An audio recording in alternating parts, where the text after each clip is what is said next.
Okay, so I believe we're live now. Thank you, Mary SanGiovanni, the one and only Mary SanGiovanni, for joining me today or tonight, this evening.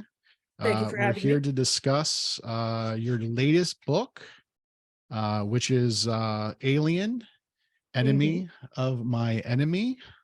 Um, I was hoping, do you have a bio on this book? I don't see a bio right now. I was going to read your Uh, bio. I think So it let's, might be in the back. yeah. It might be Well, in the back somewhere. that's okay. So what I'm going to do is Mary SanGiovanni is the author of, so I slowly get to your your Amazon page. I You can can tell that look I for you while you're really waiting. prepare for this. Mary SanGiovanni, SanGiovanni is the award-winning horror and thriller writer of more than a dozen novels, including Thrall, Chaos, the Hollower trilogy, plus short fiction and comics. Member of the Authors Guild and International Thriller Writer. She's also the co-host of Ghost Writers podcast, Mhm. um, and the host of a blog, The Cosmic Shenanigans. Is that still going on? No, She's no longer the we host of the blog, yeah, I'm not, Cosmic no. Shenanigans. All right, you need to update your Amazon Oh, I bio. do. So Yeah. anyway, Mary and I have known each other for quite a while at this point. How long? I don't know. How long have we known each other? 20 years? At least, yeah, I'd say at least 20 20 years. years. Yeah. So so we know each other. Obviously, we've been friends for quite a while, and I wanted to talk to you about yes, again, your new book, Alien, Enemy of My Enemy. If we have time, also, we can talk about your collection Sure. with your beau, Brian Keene, that was released from Thunderstorm Press. Um, I'm sorry, Thunderstorm Books. Yeah, Again, it's been a long day, folks. I understand. Um, so anyway, so yeah, so let's get into it, okay? Alien. I mean, this is Yeah. this is huge, right? I was So super excited. yeah, so what can you tell us? Let's first start about tell us what the book's about and like how it Okay. plays into, the overall alien universe or mythos. So basically, the book is about a moon, because I mean, at this point in I guess in the very long timeline of everything and anything alien, this takes place in 2187. So by this point, the galaxy is divided up. The different planets and moons and whatnot belong to different governments. I think there's three basic governments that are currently running things for people on Earth. And then there's also like these sort of free colonies that are more or less run by gangsters. That was kind of the way it was explained to me. And this is a moon that doesn't actually belong to anybody, where the book starts out. It's it's not even owned by the gangsters, but what they have on here are two different uh, research facilities, more or less. One of them is a pharmaceutical research, but it's Seegson is the company that owns it. Seegson, if you're familiar with the deep cut alien lore, Seegson is sort of a competitor to Weyland-Yutani. Weyland-Yutani is the overall evil umbrella corporation that gets people into trouble with the aliens all the time. So Seegson is sort of a competitor, and my guys, the good guys, work for Seegson, and they do research into medicines and things like that. Several miles away is a bioweapons lab, research lab, that belongs to Weyland-Yutani, and they are experimenting with xenomorphs, basically. And I don't think it's too much of a spoiler to say that basically the main human antagonist is working on a serum, I guess, that allows if you get infected by an alien, it allows the gestation period to extend from like 7 hours. I think the original movie established it was somewhere between like 5 and 8 hours or something like that. And it allows the gestation period to extend from that to about 3 weeks. So infected people can be transported, and this is good for Weyland-Yutani, of course, because then they can infect people and then move them to wherever they need them. Well, as always happens in these kinds of stories, the aliens get out. They break out of the research lab and they pretty much destroy everything. Before the humans in the Weyland-Yutani lab are, pretty much cocooned, they send out a distress signal to the Seegson lab to come help them. And the Seegson folks don't know anything that's going on other than that a distress signal is coming from the Weyland-Yutani lab, so they go out to help.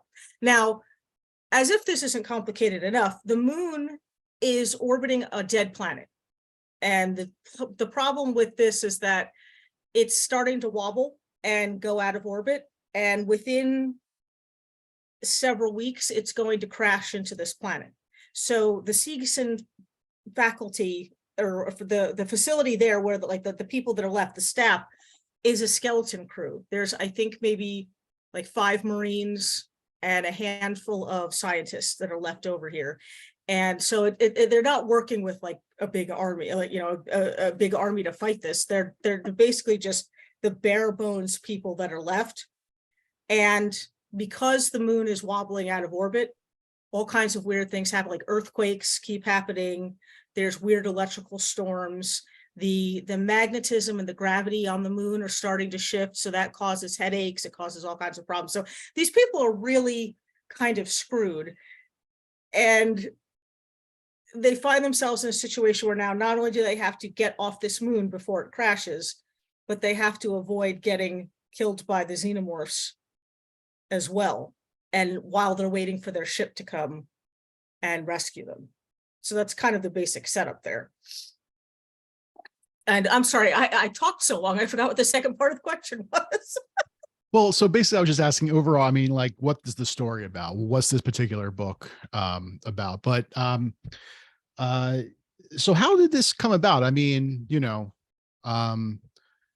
books that you had written previously, more like horror, I would say more focused on horror, like there's some, like you mentioned, the thriller.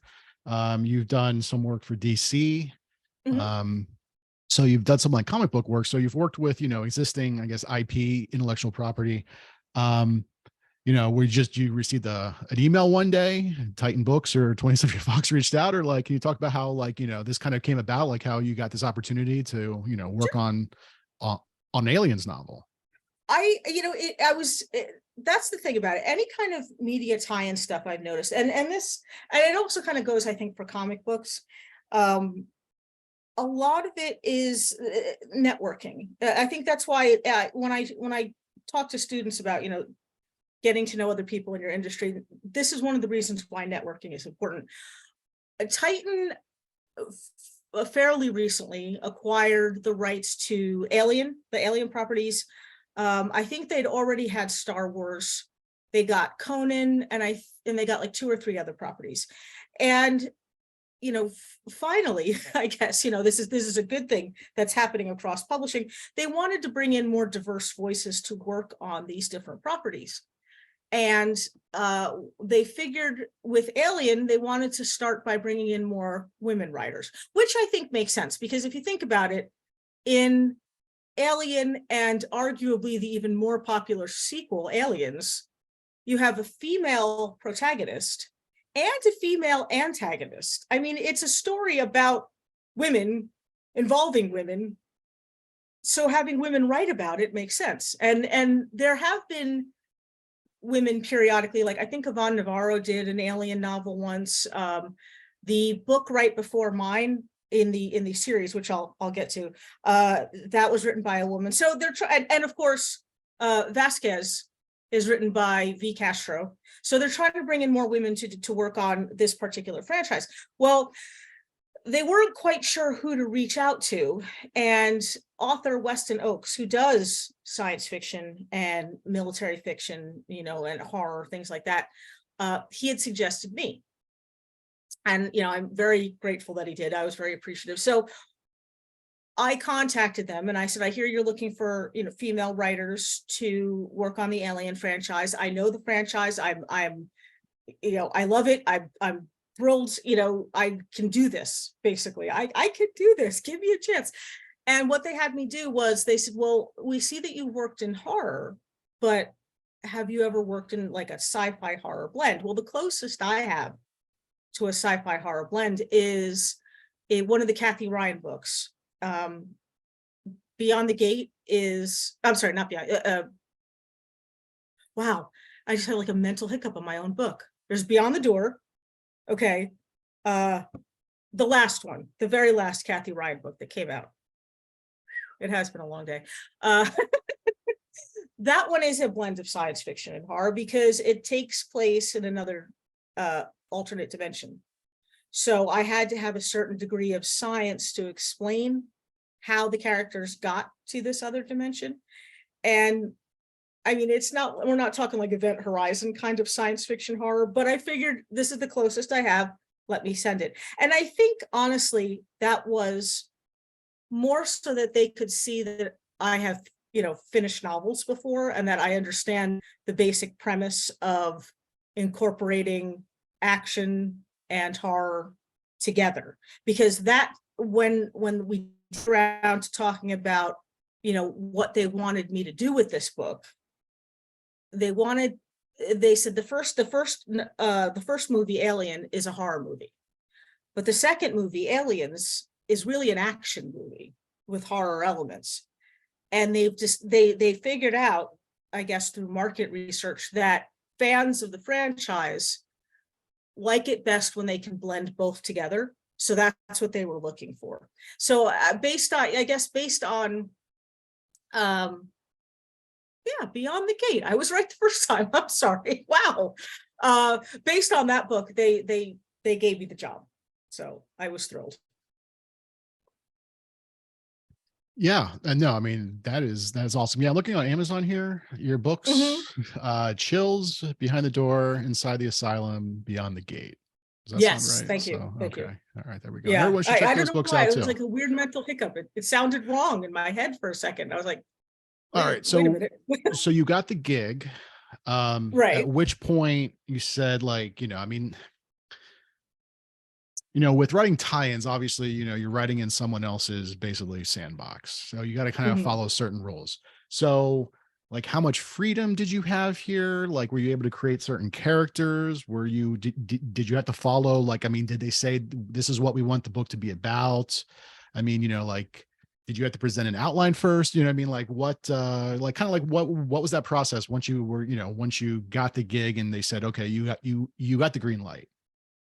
Okay, so basically what they did was they said that because they're tying the novels into the canon of the universe, there's certain things that are, it's really kind of fascinating. It is this complex machine that 20th Century Fox has going here, where a lot of parts are moving at the same time, and all the gears kind of have to make sure that they mesh with all the other gears. So in canon are the Alien movies and the role-playing game, and I believe the last two computer games, the last two PC and console games, and moving forward, the television show that's in development, and of course, and these novels. So they all kind of have to work sort of simultaneously at the same time to exist in the same universe.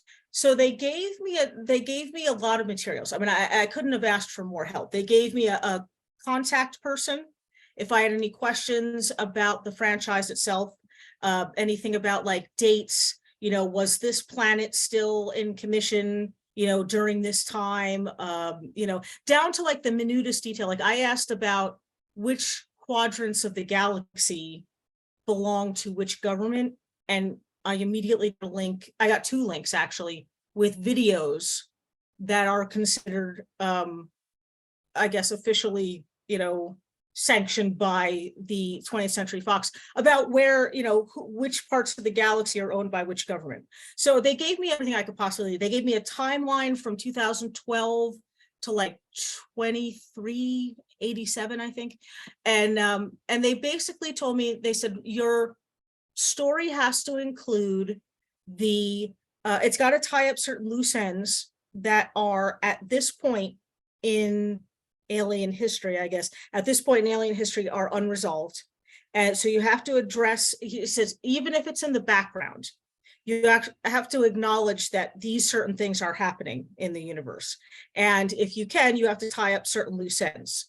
You can't tie them up so tightly that we can't basically untie them and do other things with them. But you need to, address these certain issues. So a lot of the things that they needed me to address, I could do in the background. They gave me a surprising amount of freedom. So the basic premise I came up with myself.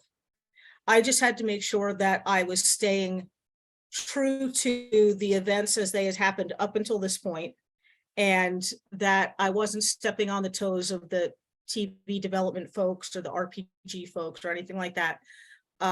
There were certain things I could not do with the aliens. I couldn't include predators, even though to some degree the predators are a canon of the universe. Not all the Alien versus Predator movies are canon. So, and I think that the Predator licensing is separate. So I couldn't do anything with predators. If I did anything with the engineers, I had to make sure that it was very vague. Like I couldn't definitively say the engineers are responsible for X, or they come from Y, or, I couldn't make any definitive statement about that, but I could suggest that the engineers were responsible for something, or that it was thought that maybe the engineers came from a certain place or something, something along those lines. There were certain things I was not allowed to do with the aliens. And my theory, I don't know how much of that I'm allowed to talk about, but my theory is because they might be things that are that the television show is developing, or the RPG in the future is going to develop. But as far as the basic premise of the book, they gave me a surprising amount of freedom. They did have me change a couple of things. I had to change one character's name because without realizing it, I had made him a descendant of one of the Marines in Aliens 2, because they had the same last name. And although that could work, they thought it might confuse audiences. So I said, oh, that's fine. I'm married to the name, I can change it. The other one, the main Marine character, Alec Brand, was originally somebody else. He was originally named something else, but they wanted me to tie in one of the comic book series into the franchise. So they said, could you make him this guy, this one character that appears in a few issues of this comic book? And it turns out that the character had a very similar background to the character I'd already written, and incorporating him, like melding the two together, giving this character from the comic books a much more detailed backstory and a future. It worked out. Time-wise, it worked out. Detail-wise, it worked out. I was able to explain certain things about this character that the comic books don't address, things like that. And it was anytime you do a media tie-in, it's a challenge, because while a lot of the world building is done for you, and a lot of the stuff is already familiar to readers, you have to be able to work within those confines and still have something different, still have something original, still have something that's not a rehash of the movies. And with this in particular, I had to be careful that I wasn't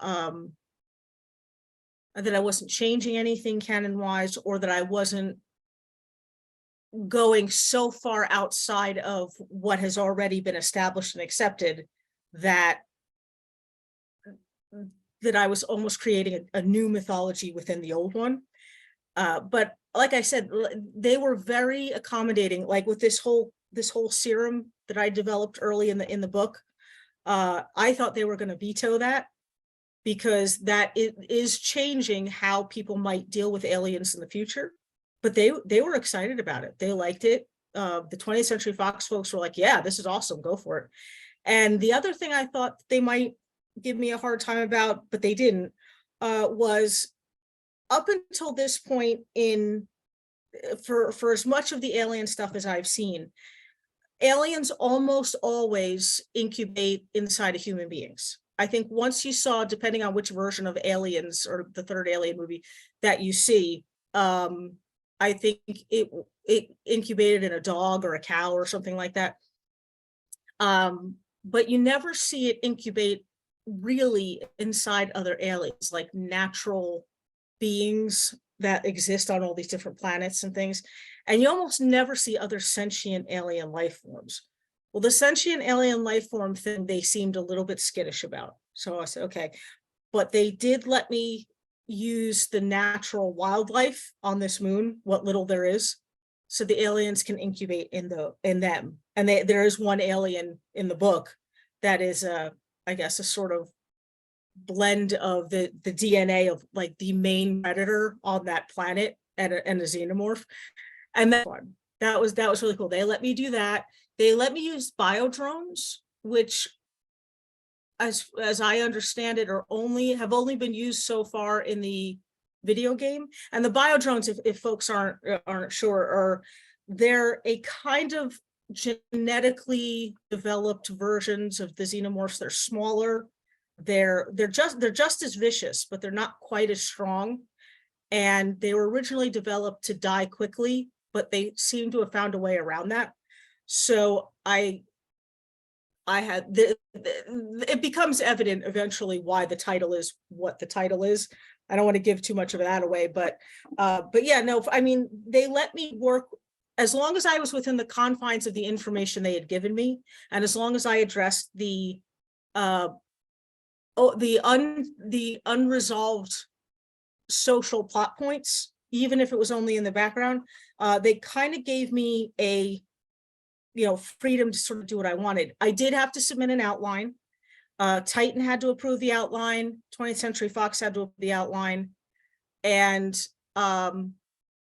it basically went like that. Once the outline was approved, then the whole book had to also be approved eventually. Like when it was finished, Titan now obviously they did editing for me and whatnot, and then 20th Century Fox had to approve the book itself. And then, so it is a lot of sort of hurry up and wait doing media tie-in stuff, because it has to be run past a whole bunch of other eyes. Whereas if you're writing original fiction, it's basically you and your publisher, your editor, who has to say it's okay. This had to go through a lot more sets of eyes, but they were surprisingly flexible on a lot of things that I thought were, because they were different to what the franchise has done already. I thought they were going to be a little bit more resistant to it, and they weren't. And I like that. I can appreciate that they want to do new and innovative things with the property that they have. So yeah, you had mentioned, I mean, looking on the inside of the book, there's a page that has the complete alien library from Titan Books. Mhm. And what's interesting, and maybe you might be able to explain this, maybe not, was they have two different sections of, I guess, books or series of books. One is Alien. Our friend Tim Levin has done that. James Moore, Chris Golden, Tim Wagner, a bunch of other authors. And then there's Aliens, where like Scott Sigler and like Weston, V. Castro, those books fall under Alien. So yours goes under Alien. Some of the other books go under Aliens. Do you know the difference why those would be like that? Because you mentioned before that Alien is more of a like horror as opposed to you know what I mean, like, so as opposed, so yeah, I didn't know if you had any idea. If not, completely understandable, because again, there's wide universe. So yeah. I honestly, I don't know. I know that there were some written, and I think this predates the ones that are in there now. I know that there were Alien books written, I think, in the 80s that are not considered canon. They were just supposed to be fun. They're just supposed to be, if you like the movie, great, you'll like this. Somewhere along the line, though, they decided that in tying all of this together, it has a number of benefits for the audience and for the company. They can kind of like reinforce each other. And so that's when I think they started to have more stringent guidelines about what would be considered canon. I'm not I mean, it would make sense. I could venture a guess and say that probably the aliens might be more action based as opposed to horror based. But honestly, I really, what they asked me for an alien book was to try to blend both, to try to do both in one book. So what I think it might be is that I believe that first set of alien books kind of go together. They don't want to say that these books are series, and it makes sense from a marketing standpoint. Books that are part of a series in a franchise like this, the further along you get in the series, I think the sales start to drop off. So all of these books, that was the other thing that they told me, the book has to be a standalone, even if it's part of a sort of loosely connected series. So I think the first Alien set is sort of a loosely connected series. The Aliens books are probably a loosely connected series. I'm pretty sure that Violet's book, V. Castro's book, I'm pretty sure that that's a standalone, but mine I know is part of a loosely connected series, and you would not have had to have read the other two to read this one. But if you do read the other two, I think a lot of the government stuff, a lot of the occasionally the names that are used, like the government people names that are used, that might make a little bit more sense. But you wouldn't have to have read, ideally, the way they have them set up is you don't have to have read every book in order to understand the book that you have in your hands. So you could jump in anywhere and understand what's going on. And it's just a fun alien story about xenomorphs run amok. But if you read them all in the bigger series, then if you're like a diehard fan, you're getting a lot of little Easter eggs and things like that.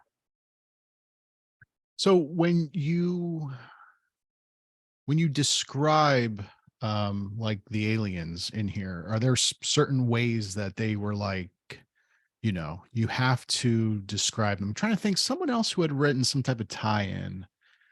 I think it was this was a long time ago. A writer I knew had written like a Star Wars thing, and apparently, Han Solo was in it, and apparently like there were certain ways that like you had to describe, as a character, and and so what, like, or even with the characters, or like, but I'm thinking mostly just the aliens, because they usually probably stay the same book to book. Like, is there a certain way that they're like, okay, you can't, when you describe the aliens, they have to look like this, or they have to like do certain things, move certain ways?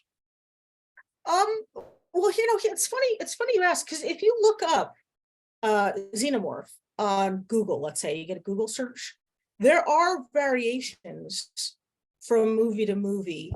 Originally it was, I think it was that they really weren't checking consistency, or that they had different creature disorders, but the way that they have explained it over time, these variations in the way the xenomorphs look, is that it depends on what they use to incubate the, once the face hugger gets on you and it inseminates you with a little alien, once, depending on what it, I guess, inseminated, it sort of changes some of the DNA, like whether the alien walks on 2 legs or 4 legs, its size, it's whether it's more bony or massive, it's kind of changed over time. So when I looked at the pictures, I mean, it's a classic look at this point, the xenomorph, but it's a classic generalized look, I think, that we have in our heads when we think of xenomorphs. And if you were going to describe it, as writers, we want to describe things in detail. I'm a very visual person, so I like to give a very visual description of what the creature looks like. And I went with, there is a queen in the book, so I went with the aliens version of the queen. For the little alien, the little aliens, and for the drones, I went with what they look like in the first movie, because I figured I can't go wrong there, right? If that's, that's where they're coming from to begin with. And they were incubated in people, so I figured that would be very close. They were fine with my descriptions of them, including the one that does look different because it was incubated inside of an animal instead of a person. But I did make one mistake, and I hadn't realized this. When the chest bursters, when they first break out of a person, I had described this little being, this little alien, as jumping up onto something and holding on with its claws, with its arm, in its hand. And they told me, no, you can't do that, because when the chest bursters are first born, they don't have hands, they don't have arms. And I realized that till I went back and watched Alien. When they're baby brand new, they don't have any arms. They're only legs and a tail and a body and a head. So I had to kind of rewrite that part to accommodate the fact that it didn't have arms. But I did notice when I was rewatching Alien that they used their tails a lot more than I thought they did. So I was able to get around it by having it use its tail a lot more often than I originally did. So it's little things like that, little details like that, that they are on the ball. They're watching out for those things. That's what their job is. Like the people who were reviewing these things at Titan were sort of experts on different parts of the lore. And they made sure that the alien looks like the way an alien's supposed to look, and that I didn't screw that up, or that, like, I think I had at one point, I had I made mention of the prison planet in the third movie, Fiorina, I think it's called. They called it Fury in the movie. But the date that I had this event taking place, that they happened to mention casually as like a cast-off comment, they told me no. They said that prison planet would have been closed by then. It would have been it closed like a couple years before that. So I mean, they had the details down like to the word, and they did catch. I mean, I pride myself in thinking I did enough research that they didn't have a whole lot to catch, but they did catch little things like the description of the alien when I said it had hands and it hadn't grown enough to have the hands. And the other thing that they caught for me was how long it takes to develop from being a little itty bitty thing to a big monstrous scary thing. And so I had to finesse the time period a little bit, like the number of hours that certain actions take place, in order to give Alien time enough to grow, basically. So yeah, they were good about catching those kind of things. Yeah, no. So again, the book is Alien, Enemy of My Enemy. It's in bookstores, or order from your favorite indie or whatever you need to do. Definitely go and get the book. I wanted to also talk, while I have you, one of your other recent releases, from Thunderstorm Books, Things Left Behind. Again, mentioned it earlier. You wrote this with your fiance, Brian Keene. Who also, obviously, both of you and I have known for a while. I think you've known longer than I have. This is obviously, again, done by Thunderstorm. So Paul published this. Can you kind of talk a little bit about how this came about? Was this something that, like, you and Brian had kind of been thinking about wanting to put a collection together? Or did Paul come to you and say, it was his idea to kind of do this? Or like, how did this kind of, go from just the initial idea to the actual finished product? Well, I think when it's two writers living together and one of them writes full time and the other one writes most full time, sometimes money can be an issue. I decided, hey, we need money. Let's put a book together and see how it goes. And talk to Thunderstorm. And Paul is great. I mean, we've worked with Paul for years, and he's usually pretty receptive to the ideas that we have to put books together. And Brian and I, we had written a short story for an anthology, Library of the Dead. It was a Michael Bailey anthology. And it was our first story that we'd written together. And we were both kind of nervous, because anybody who's read both me and Brian knows that Brian and I don't really write alike. We have very different styles. But I think that both, given the subgenres we work in, we try to bring our A game to it, especially if we're trying to still sort of impress one another. And that's what happened in this first story. We both kind of, I tried to embrace the things that I think make Brian a greater, and try to do more of that because it's outside of my comfort zone. And as Brian said, he tried to use big words because he was writing with me, and I think it came out pretty good. So what we decided was, well, why don't we put together a short story collection? I have enough short stories for about half a collection, and Brian had enough short stories for about half a collection. So we put them together. We started it with the story that we'd written together, and then we basically went back and forth. It was a story of his, a story of mine, story of his, story of mine, and surprisingly, when I was looking over it, when he had given it to me to look over, the stories work together. Like, I think I've only ever written one zombie story in my entire life, and it just so happens to fall, I think, either right before or right after one of his zombie stories, and a lot of the collection was like that. I don't know, Brian did the layout, so I don't know if that was intentional or just coincidental, but oh, he says he was shouting from the other room. He says it's intentional.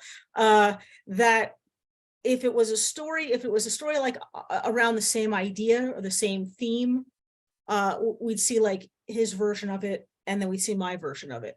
And it kind of went back and forth like that until we got to the end. And then we decided, well, we might as well cap it off with a story that we wrote together as well. And he and I had both been kind of thinking along the idea of, things left behind, which is where the title comes from. The first story is kind of a story about somebody who is left behind in the wake of a partner's death. And Brian had the idea for the last story. It was written around a time of some, how can I put this? Some social upheaval. We'd lost a friend that we thought we could trust that we couldn't, and other friends, at the time, I think Dave was sick at the time, Dave Thomas, and it was a lot of sort of retrospection on both of our parts about people who go before you or people who leave you for whatever reason, and how sometimes the sadness is not in the person going, it's in the people left behind. And I think that idea is sort of carried throughout the whole book, but it really sort of comes together, really sort of culminates in that last story. How sometimes that's the tragedy of it, is things that are left behind, and sometimes not being able to leave things behind is the tragedy. And so that last story came about as sort of a result of that. And it was sort of the same feeling as like the first time the two of us wrote a story together.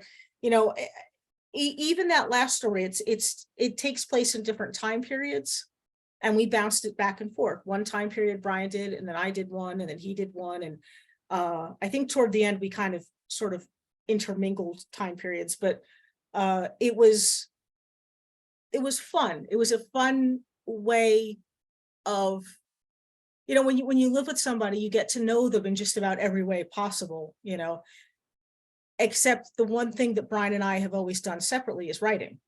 And it was another thing. It was a new opportunity to have a sort of intimate back and forth with each other, but in a different kind of way, in a way that up until that point, we'd never really shared with each other, even though we've known each other for decades. And I like that. I think it's some of our best short fiction in there. Some of our best work is in there. And it was kind of a neat sort of experience to be able to do that with him.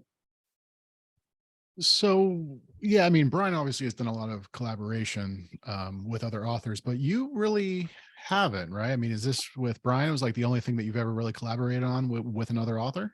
I used to do a lot of short fiction collaborations with this author, Shakar Dixit. But no, for the most part, any like really full length work I've done by myself. Part of it is because I am not a control freak at all, except kind of when it comes to writing. You know, if it's a story, I want it said a certain way, I want it told a certain way. And not to say that I don't play nice with others, but I always worried that either I would somehow disappoint them in wanting to tell something my way, or that they would say it in a way that I wouldn't, you know, I wouldn't really have the guts to be like, oh no, there's a better way to do this.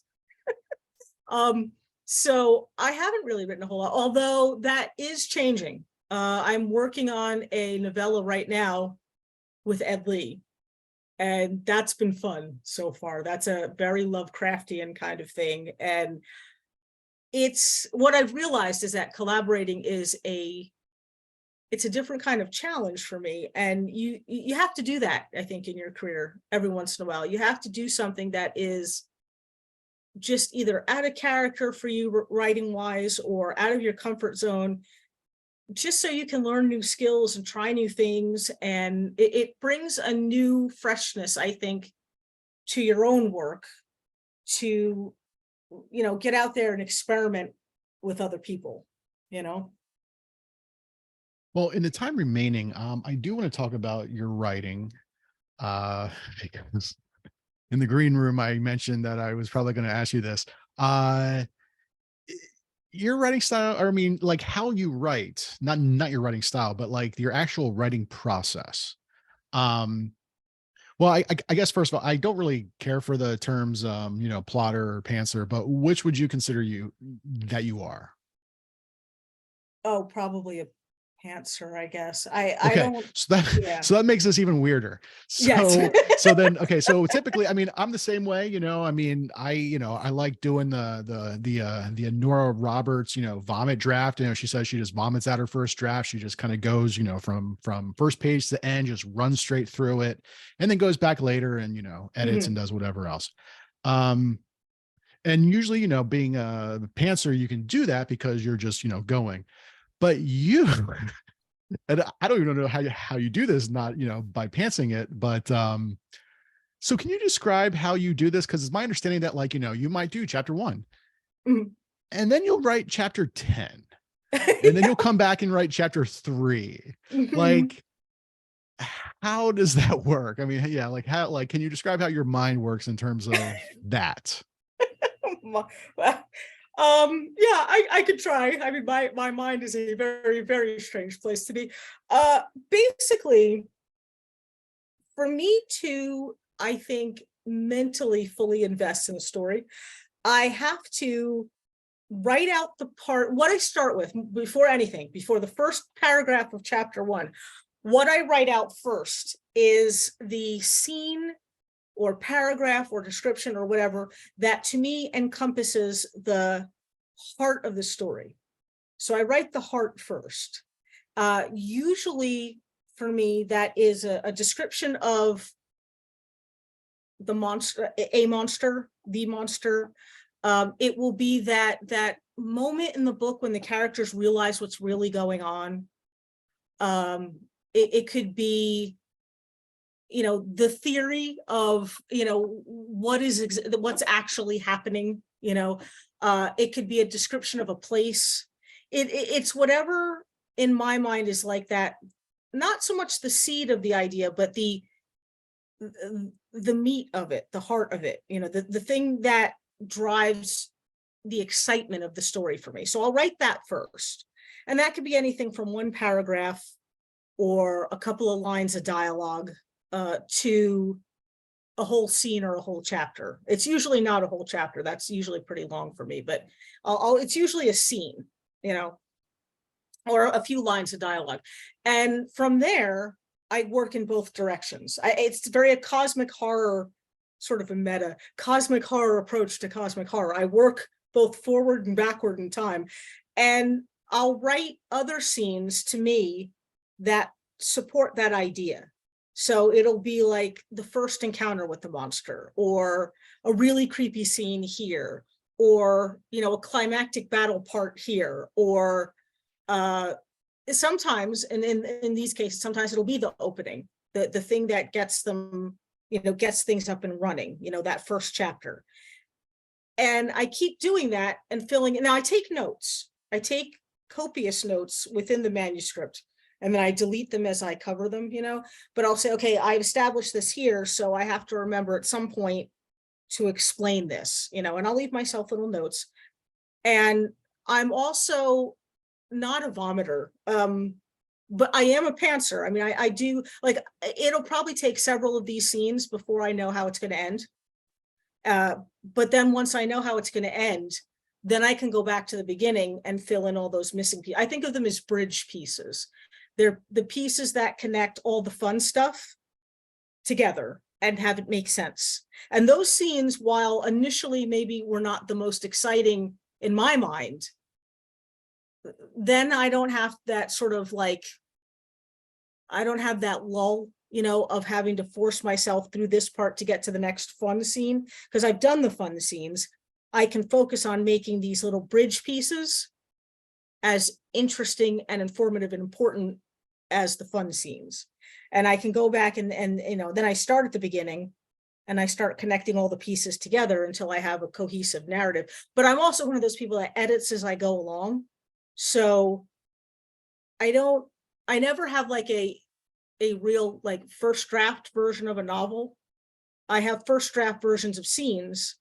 And then when I go back the next day to write, then I go and I make that part as perfect as I can for right now, and then I'll work on the next part, and I keep doing that until by the time I get to the end, about 90% of it is pretty much the way I want it.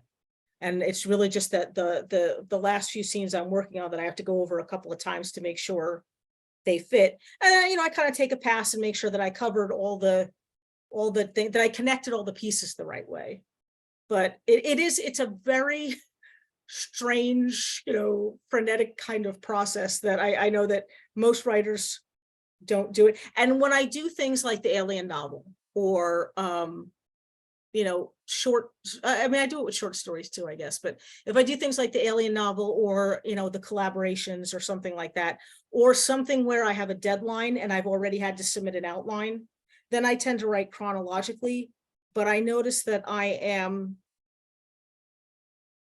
it's harder for me to do it that way. It's harder for me to go chronologically. I can get, I have a bigger chunk of writing done if I can do it my way than if I have to start at the beginning and work from beginning to end. So when you do start, I mean, do you have an idea of what the ending might be? Not necessarily, how it's going to end, um, like take your fellow New Jerseyan, Harlan Coben. He'll say that like for him, it's like he's on a road trip. He knows he knows where he's starting. Obviously, he's going to be in Jersey. He's going to go to California. Mhm.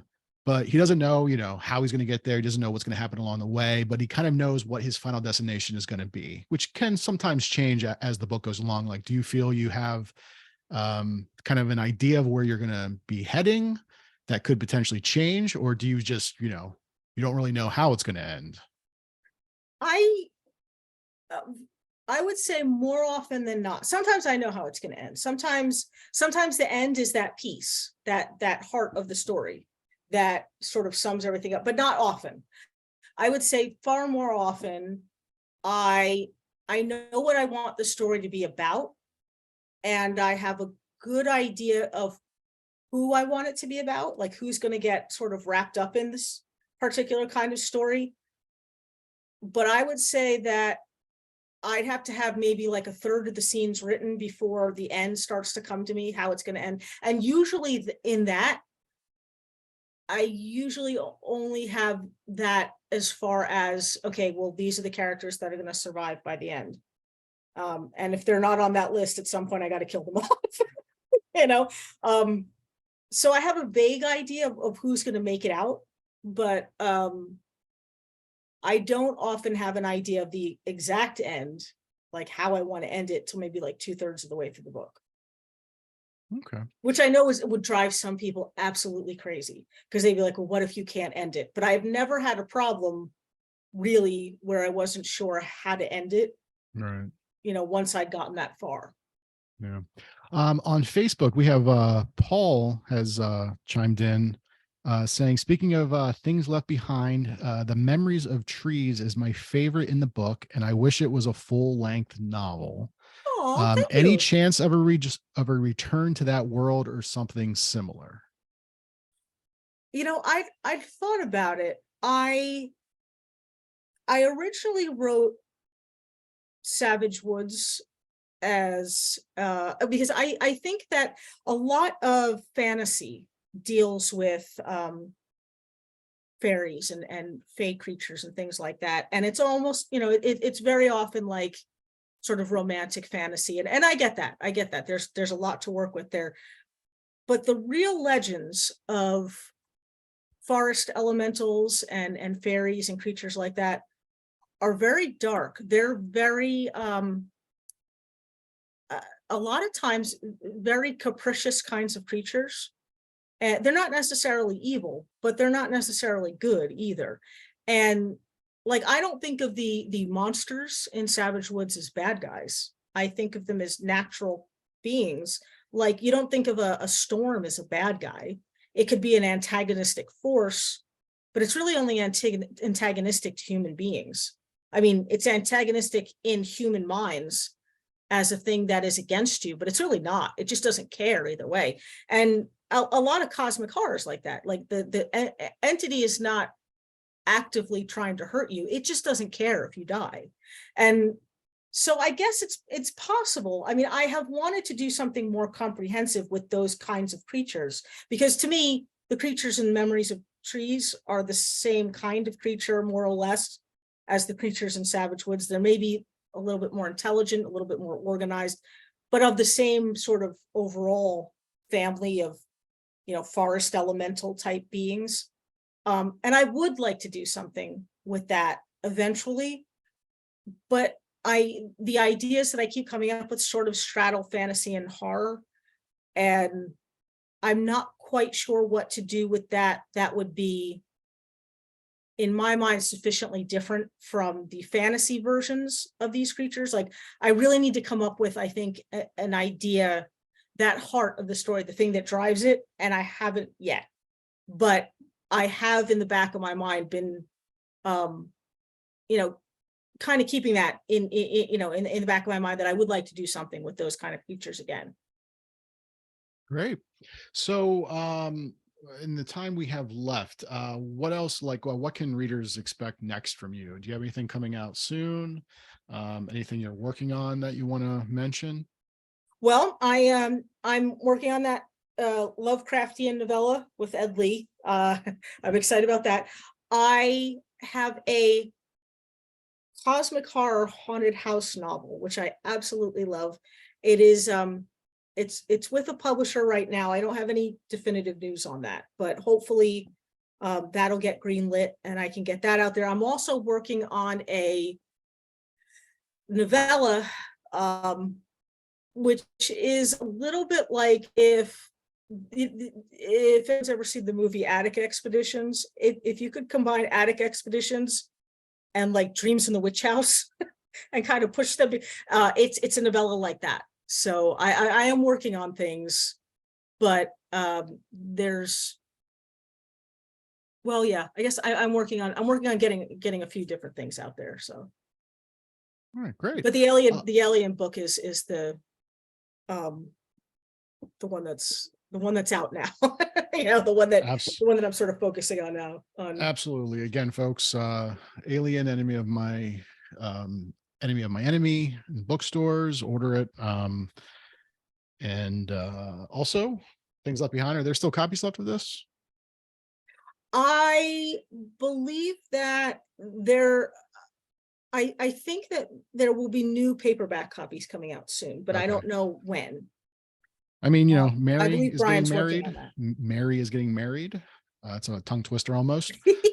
So, she and Brian, they definitely, help them out, go buy their books. That I'm sure that would help out. Absolutely. Before we end, I always want to ask, are you reading anything good? Like, what are you currently reading or like watching? Anything you can recommend? Um, I haven't, because I've been so busy with planning wedding stuff. I actually haven't, I'm not reading anything currently, which is sort of embarrassing. There are a few things, I have like the huge, TBR pile. So I am sort of looking forward to the honeymoon where we can kind of just, do a little bit reading and in between sightseeing and whatnot. But I'm watching Oz, not the Wizard of, but the show, the HBO show. There's a few different shows that for one reason or another seem to have like gotten away from me that I've wanted to see for a while. And we started watching this comedy called Party Down. Brian and I, we doing a lot of Netflix binging lately, and that's funny. That's very funny. If you like things like Parks and Rec thing, shows like that. This is really, it's a cute show. And we've been watching Oz, which is not cute at all. It's a little bit, Brian told me it's a little bit like Game of Thrones in that you can't like anybody, you can't get attached to any one character because anybody at any time can die, and usually very suddenly. But I am enjoying it. I have a huge, much like my TBR pile, I have a huge Netflix and Amazon queue of fantasy and horror stuff. But right now we're binging Oz, and it's pretty good so far. I like it so far. It's dark though. I mean, it's dark, but it's a good show. Yeah. Actually, I don't think I've ever seen Oz, but I will say Party Down is a great show. I haven't seen the new season. New season just started. I know I'm a little bummed though that Lizzie Kaplan, her character's not going to be in it. Because apparently I guess, she had some kind of conflict when they were shooting that. So, but the rest of the cast, from what I understand, was back. And what's today? Today's Thursday. So shout out to Luther fans because the movie airs tomorrow on Netflix. Oh, My wife and nice. I just went back through and rewatched the entire show, and it's such a great show. In fact, I tracked down the prequel novel recently. Oh, Neil Cross wrote a prequel novel that I actually started reading. So that's a really good crime novel. But yeah, so again, everybody, this is the cover: Alien, Enemy of My Enemy. Make sure to go pick it up. Check out Mary at what's your website? MarySanGiovanni.com. That's easy to remember, MarySanGiovanni.com. And of course on social media. So yeah, everybody, thanks for coming, or thank you, Mary, for hanging out, and everybody go check out her books. And yeah, we'll see you next